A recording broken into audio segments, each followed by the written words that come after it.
Trawlers mafia کی جانب سے اورماڑہ کے غریب مچھیرے کے جال کو نقصان پہنچانے کی شدید مذمت کرتے ہیں۔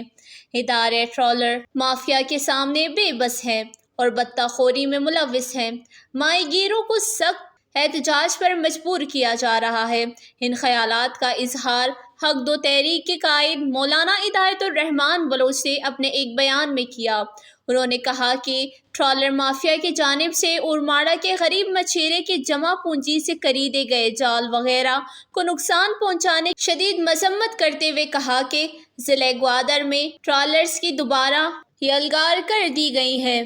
ادارے خاموش تماشائی بنے ہوئے ہیں جبکہ فشریز کے اہلکار بطخ خوری میں ملوث ہیں۔ مولانا ہدایت الرحمان بلوچ نے کہا کہ ٹرالرز کو چوٹ دے کر مقامی ماہی گیروں کو نعل و شبینہ سے محتاج کرنے کی سازش کی جا رہی ہے اور اداروں کی خاموشی ماہی گیروں کو احتجاج پر مجبور کر رہی ہے۔